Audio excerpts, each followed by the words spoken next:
श्री मात्रे नमः। लोमश ज्योतिष के इस भाग में आपका स्वागत है। पिछले भाग में हमने देखा कि शनि ग्रह के कारकत्व क्या हैं और यदि किसी जातक की कुंडली में शनि ग्रह की स्थिति अच्छी ना हो तो उसके ज्योतिषीय उपाय क्या हो सकते हैं। इस भाग में हम बात करेंगे राहु ग्रह के कारकत्व के बारे में। राहु और केतु ये दोनों ही अन्य ग्रहों की तुलना में भिन्न हैं। ये दोनों मैथमेटिकली कैलकुलेटेड सेंसिटिव पॉइंट्स हैं, दो सेंसिटिव पॉइंट्स हैं आकाश में, परंतु इनको वैदिक ज्योतिष में ग्रह की संज्ञा दी गई है। इनको छाया ग्रह कहा गया है। छाया ग्रह क्यों? क्योंकि ये स्थूल ग्रह नहीं है, ये मैथमेटिकली कैलकुलेटेड पॉइंट्स हैं, इसलिए इनको छाया ग्रह की संज्ञा दी गई है। परंतु वैदिक ज्योतिष में ये माना गया है कि इनका प्रभाव भी जड़ और चेतन पर अन्य ग्रहों के जैसा ही है और इसलिए ये दोनों ही महत्वपूर्ण हैं। अगर हम राहु और केतु के उत्पत्ति की बात करें तो आपने हिरण्यकश्यप का नाम सुना होगा, जो कि एक असुर था। हिरण्यकश्यप की एक पुत्री थी सिंहिका। सिंहिका का विवाह हुआ था विप्रसिद्धि के साथ और सिंहिका और विप्रसिद्धि से एक संतान हुई जिसका नाम था स्वरभानु। और समुद्र मंथन के उपरांत जब अमृत का वितरण हो रहा था असुरों और देवताओं के बीच में, तो भगवान विष्णु ने मोहिनी रूप लिया था उस अमृत का वितरण करने के लिए। तो स्वरभानु ने भेष बदलकर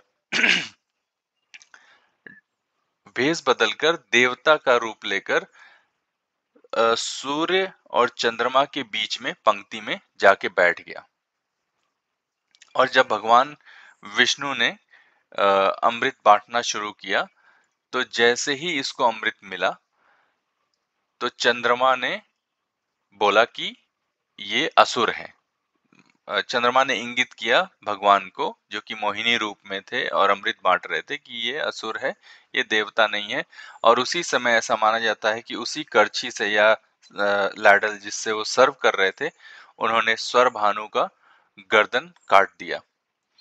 लेकिन तब तक अमृत की कुछ बूंदें गले के नीचे उतर चुकी थी, जिससे कि वो अमृत को प्राप्त कर लिया और वो अमर हो गया। तो जो गर्दन, शरीर के दो भाग हो गए, गर्दन अलग हो गई और धड़ अलग हो गया। तो जो गर्दन का पार्ट था वो कहलाया राहु और जो धड़ का पार्ट था वो कहलाया केतु।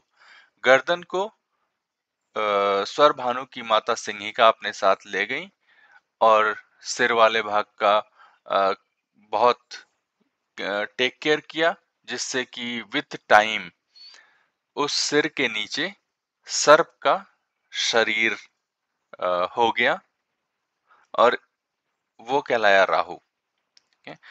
तो ये है राहु और केतु के जन्म की कथा, कह सकते हैं आप।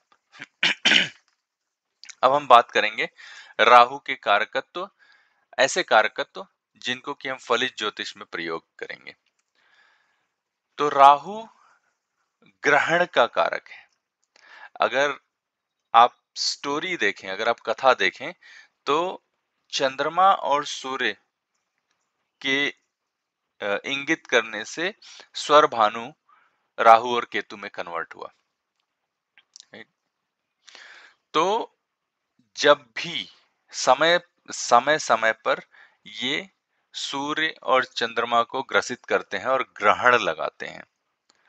तो जब भी राहु और केतु दोनों ही, वैसे तो हम केतु की बात अगले भाग में करेंगे, लेकिन जब भी राहु चंद्रमा और सूर्य के साथ आता है तो ग्रहण योग बनाता है। लेकिन राहु राजयोग कारक भी है, जो कि हम अगले 2 एपिसोड के बाद जब हम धन योग और राजयोग के बारे में बात करेंगे तब हम देखेंगे कि कैसे राहु राजयोग कारक भी है। जब वो केंद्र और त्रिकोण में किसी ग्रह के साथ बैठता है तो वो राजयोग कारक भी होता है। राहु चोरी का कारक है। अगर आपके घर में चोरी होती है, आपके शॉप में चोरी हो जाती है, तो उस चोरी का कारण राहु है। राहु तमोगुणी है।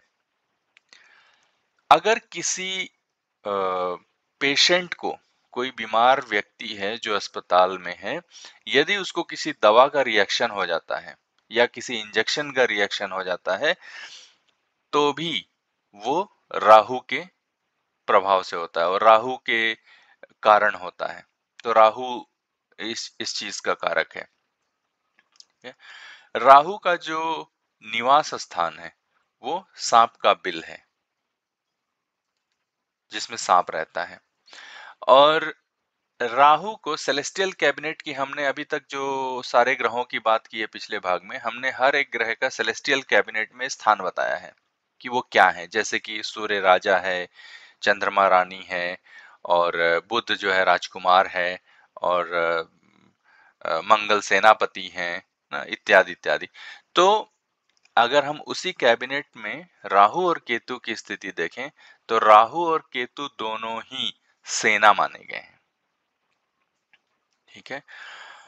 राहु सर्पदंश का कारक है। तो अगर किसी को सांप काटता है या सांप काटने का योग राहु के कारण ही बनता है। अब इसके विषय में एक और बात कही गई है। जैसा कि मैंने बताया कि मैं भारतीय विद्या भवन से मैंने ज्योतिष आचार्य किया हुआ है, तो वहां जो कुछ भी मुझे पढ़ाया गया है और जो कुछ मैंने अपने एक्सपीरियंस से सीखा है, वो मैं आपके साथ साझा करता हूं। तो ज्योतिष गुरु, ज्योतिष के अमिताभ बच्चन कह सकते हैं आप, श्री के.एन. राव जी कहते थे कि आज की डेट में, जैसे आप सिटी में रह रहे हैं जहां पे कि सांप के पाए जाने की संभावना न के बराबर है लगभग, वहां पे ये कैसे होगा कि सर्पदंश हो जाए किसी को। तो इस केस में उनका कहना था कि जब भी इंजेक्शन लगता है, इंजेक्शन आज की डेट में वो इक्वलेंट टू सर्पदंश है। तो अगर इंजेक्शन रिएक्ट कर जाए, किसी को इंजेक्शन लग रहा है और वो रिएक्ट कर गया, जिसकी वजह से उस व्यक्ति की मृत्यु हो जाती है या फिर वो कुछ और ही बीमारी कुछ और रूप ले लेती है, तो ये भी राहु के कारकत्व में आता है, राहु की वजह से होता है। राहु कुष्ठ और चर्म रोग का कारक है। राहु से विंडी प्रॉब्लम हो सकती है ना? जैसे वात रिलेटेड प्रॉब्लम हो सकती है। राहु कह सकते हैं आप कि पाखंड, कूटनीति और कनिंगनेस, बेसिकली ना, कनिंगनेस जो होती है वो राहु उसका कारक है। राहु हमेशा वक्री है। जैसे बाकी सभी ग्रह रेयरली, यदा कदा वक्री होते हैं और नॉर्मली वो स्ट्रेट मोशन में चलते हैं, लेकिन राहु हमेशा, राहु और केतु दोनों ही हमेशा वक्री मोशन में चलते हैं, और यदा कदा वो स्थिर होते हैं या फिर मार्गी होते हैं। ठीक है। राहु, जैसा मैंने बताया, सेना का कारक है सेलेस्टियल कैबिनेट में। अगर हम परिवारजनों की बात करें, तो जो दादा दादी हैं, जो ग्रैंड फादर हैं, ग्रैंड मदर हैं, उनको रिप्रेजेंट करता है राहु। घर में जो ओल्ड, क्योंकि ये शनिवत है तो काफी हद तक शनि की प्रॉपर्टी भी ये शो करेगा, तो बूढ़े लोग जो परिवार में हैं उनको रिप्रेजेंट करता है राहु। परिवार में कोई बीमार व्यक्ति है उसको रिप्रेजेंट करता है राहु। राहु फॉरेन को रिप्रेजेंट करता है, फॉरेनर को रिप्रेजेंट करता है। राहु को मलेच्छ कहा गया है। अगर हम एंशियंट टाइम की बात करें तो इंडिया में फॉरेन कंट्री में जाना अच्छा नहीं माना जाता था, और जो भी इंडिया से बाहर के लोग थे उनको मलेच्छ की कैटेगरी में रखा गया। तो राहु को मलेच्छ बोला गया है, और इसीलिए आउटकास्टेड बेसिकली। और राहु फॉरेन का कारक है। तो अगर राहु की दशा चल रही हो किसी की और 9th हाउस और 12th हाउस पिक्चर में आ जाए तो आप कह सकते हैं कि फॉरेन ट्रेवल हो जाएगा। 3rd हाउस आएगा तो शॉर्ट ट्रेवल होगा, 9th हाउस आएगा तो लॉन्ग ट्रेवल होगा, और 12th हाउस आ गया तो वो खुद फॉरेन लैंड है। तो इस तरीके से।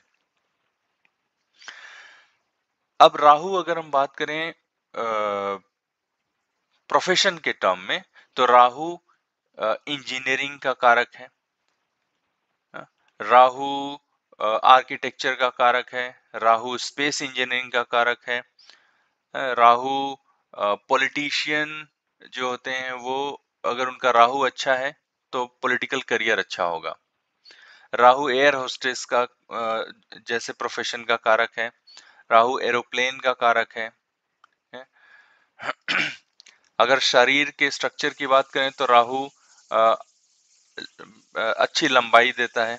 जिस भी व्यक्ति के लग्न में अगर राहु की स्थिति अच्छी हो तो वो उसकी अच्छी लंबाई देता है, वो पर्सन टॉल एंड लॉन्ग होगा। राहु मेटल का कारक है, धातु जिसको कहते हैं।